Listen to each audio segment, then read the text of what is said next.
International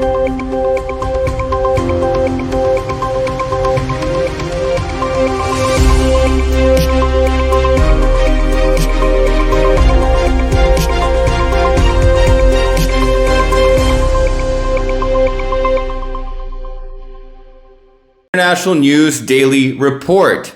I'm your host, Dennis Dunicic. Before we begin, I want to remind you to subscribe to our channel. Our main report today concerns the death of one of history's and Asia's most important figures, Roh Tae-woo, who was the first democratically elected president of South Korea. Now, in today's story, we're going to cover his legacy and exactly what his life meant for South Korea, the region, and the global world in general. Now, Roh Tae-woo is an individual with an extremely complicated legacy. As I mentioned, he is South Korea's first democratically elected president, winning the first direct elections in 1987. Now, that being said, he has a complicated career, being a military man and a key figure in the military junta and leadership and dictatorship that occurred in South Korea before the democratization of the country. In addition to this, he also served, it was eventually pardoned, but a prison sentence for mutiny, treason, and corruption. But he also did a lot of good things for South Korea. So let's try and process this extremely complicated legacy and see exactly what it meant and what it means today. Roh Tae-woo began his career as a military man, and South Korea, during the war with Korea, would, following this, create a military government. And he would be one of the mentees. His mentor would be Park Chung-hee, who was the military dictator of South Korea. Now, Park Chung-hee, I do say dictator. However, keep in mind that he is still today considered one of the most popular presidents in South Korean history, creating an economic miracle and making South Korea be an economic powerhouse in the region, improving the lives of virtually everyone in the country. Now, near the end of Park Chung-hee's mandate, his popularity at the time would actually decrease. And what would occur is he would be assassinated. Now, following this assassination, there was a lot of push for democratization or a kind of radical change in the South Korean political system. Now, Chun Do-hwan, who was another one of the mentees of Park Chung-hee, did not want to have any of this. Chun Do-hwan wanted to maintain the military dictatorship and the indirect voting for the president that South Korea had had up until this time. Now, Chun Do-hwan is an interesting figure because Roh Tae-woo was pretty much best friends with him. This was Roh Tae-woo's best friend. They have been friends since high school. They were friends in the military. They were friends during Park Chung-lee's military regime. And together, in 1979, they would institute a new military junta in South Korea, bringing in troops in Seoul, creating a coup, and taking complete control over the country and creating a junta, instituting military control again under the de facto leader and president, Chun Do-hwan. Now, this coup and this junta is considered probably one of the darkest periods in modern South Korean history. And Roh Tae-woo was a key figure in it, in fact being the second in command. And not just being the second in command, but Chun Do-hwan's planned successor. And the darkest period of this junta was in 1980 when pro-democratic uprisings in the town of Gwanjing would occur. 200 protesters were killed by the military. This was a really dark period, and Roh Tae-woo played a key role in it. And that is going to continue to be a stain on his legacy. And I'm talking about every aspect of this gentleman's legacy. We don't want to just, look at the positive aspects. And I don't mean this from a disrespectful perspective. Everyone's legacy has to be looked at, criticized, and praised properly. Now, following these uprisings, the military command would continue to occur under Chun Do-hwan. And During this time, Roh Tae-woo was the planned successor. Now, these uprisings and protests for directly electing the president of South Korea and eventually democratizing the country would increase. And the pressure would become so big that Chun and Roh had no choice but to, in 1987, accept a direct presidential election, the first democratic presidential election in South Korean history. Now, before they planned to have this directly democratic election, Roh was going to be the direct successor of Chun. It was planned. But now he had to enter a political campaign. And Roh would very intelligently begin to present himself as an everyman, as an everyday average Joe, very friendly, very kind, and very democratic. Now, that was a complete flip from before being the second in command of this military dictatorship that was occurring in South Korea before. Roh, despite his allegiances and connections to the military and his past actions, would actually win the democratic elections. And much of this is because of a split vote between the two other candidates, the two other primary candidates, Kim Young-sam and Kim Dae-jung. Now, Kim Young-sam and Kim Dae-jung were, throughout their lives, democratic protesters and dissidents who were fighting for democracy in Korea. Now, them being on the ballot split the vote and actually made it very easy for Roh to win with 37% of the vote and become the first democratically elected president in South Korean history. Now, Roh would begin his career as president and would actually be different than what people expected. He was not this military man. And he was actually kind of domestically boring. People gave him the nickname Roh Tae-woo, which actually mol means water. And what this nickname meant is he had no flavor, no taste, no smell like water. He was not this aggressive or charismatic leader that the people had envisioned. But in terms of foreign policy, Roh did make a lot of successful achievements for South Korea. Now, previously in its past, South Korea was aggressively anti-communist because of its rival North Korea, obviously being a communist country. And because of this, South Korea did not enter any kind of diplomatic ties or international relations with communist nations. Now, Roh was smart. Roh saw that communism was not lasting long.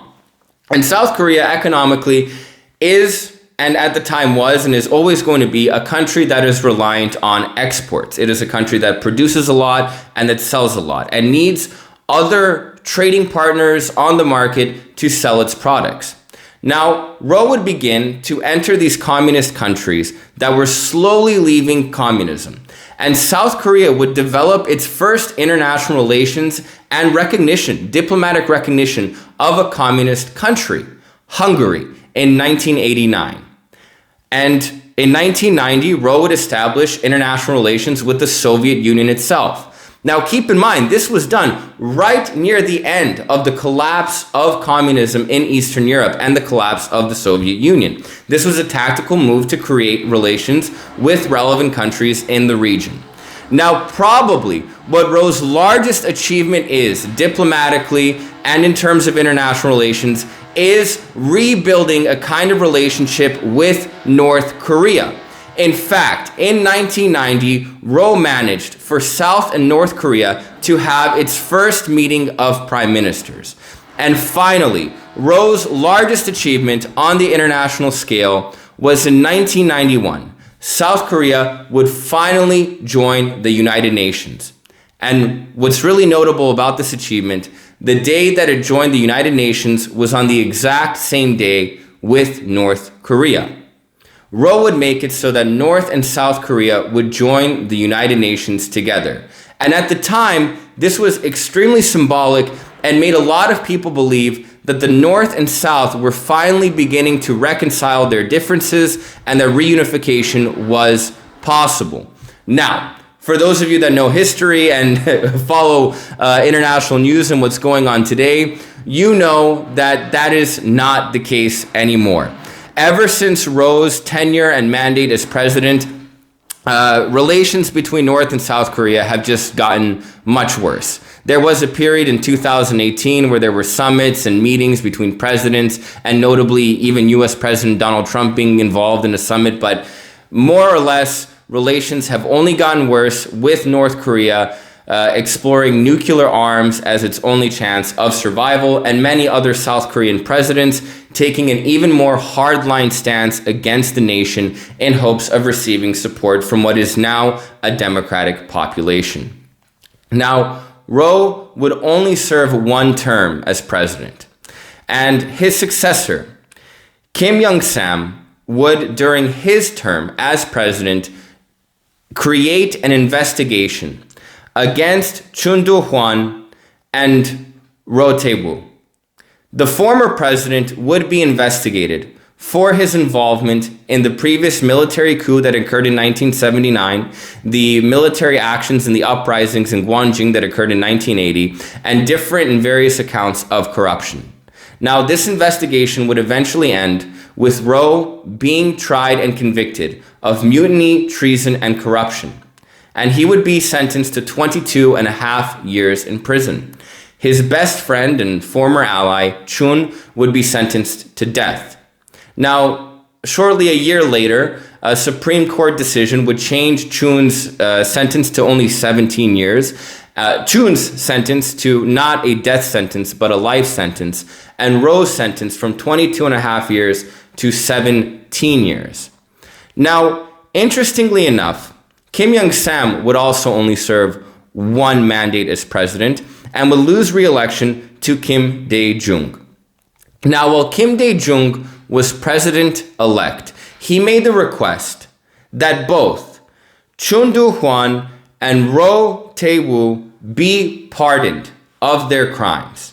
And the reason for this was to create national reconciliation and unity, not to create a political divide, as South Korea and the rest of Asia was facing a regional economic crisis. And Kim Dae-jung felt that the nation had to be together to face this crisis. The pardon was successfully approved by Kim Young-sam, and Roh was pardoned for his crimes. Now, it's interesting.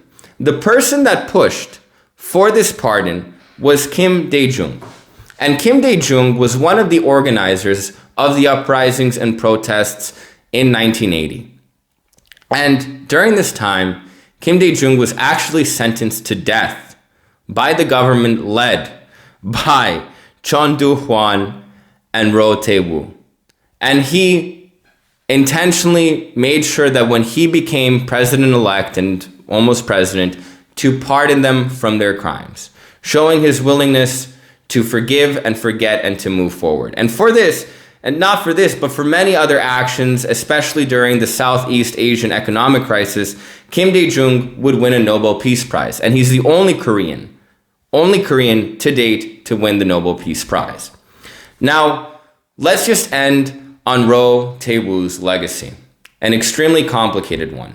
Being involved in the military dictatorship, however, being the first democratically elected president, and also allowing a lot more democratic liberties, and pretty much being the beginning of a democratic South Korea, while also committing mutiny and treason in the past, and, in terms of corruption, openly admitting to it. 16 years after serving in public office, Roh would admit to taking millions, and we're talking hundreds of millions of USD in bribes and kickbacks. This is a massive level of corruption. Now, that is bad in any context. However, one thing should actually kind of be understood about South Korea. It's not uncommon, even today, for their presidents to be found guilty of corruption and massive corruption. Currently, right now, the South Korean prison system has 2 former presidents in jail for corruption. One former South Korean president cut out the entire middleman of the court system and killed himself after he was accused and began being investigated of corruption. South Korea has not had that many presidents. Almost half have been convicted, investigated, or put in jail for corruption. So this is something that is a commonality. Now, Roh is certainly going to have a complicated legacy. He lived a full and long life. There were good things that he did. There were bad things that he did. I personally am pretty split. I think that his military crackdowns and participating in the military dictatorship were not positive or conducive or humane. I think that stealing millions of dollars or accepting millions of dollars in bribes at that level is something that's not acceptable or honest to your voters. But I also do believe that historically, Roh played an extremely important and crucial part in the democratization of South Korea. And when you look at South Korea today and its position on how it is globally, economically, politically, it is a powerhouse. It is a country that still has a lot of problems that it is facing and solving, but it is significantly better than it was before. So I think that historically, Roh is going to be remembered positively. But let me know what you think. Let me know in the comment sections. Let me know what you think about South Korean politics.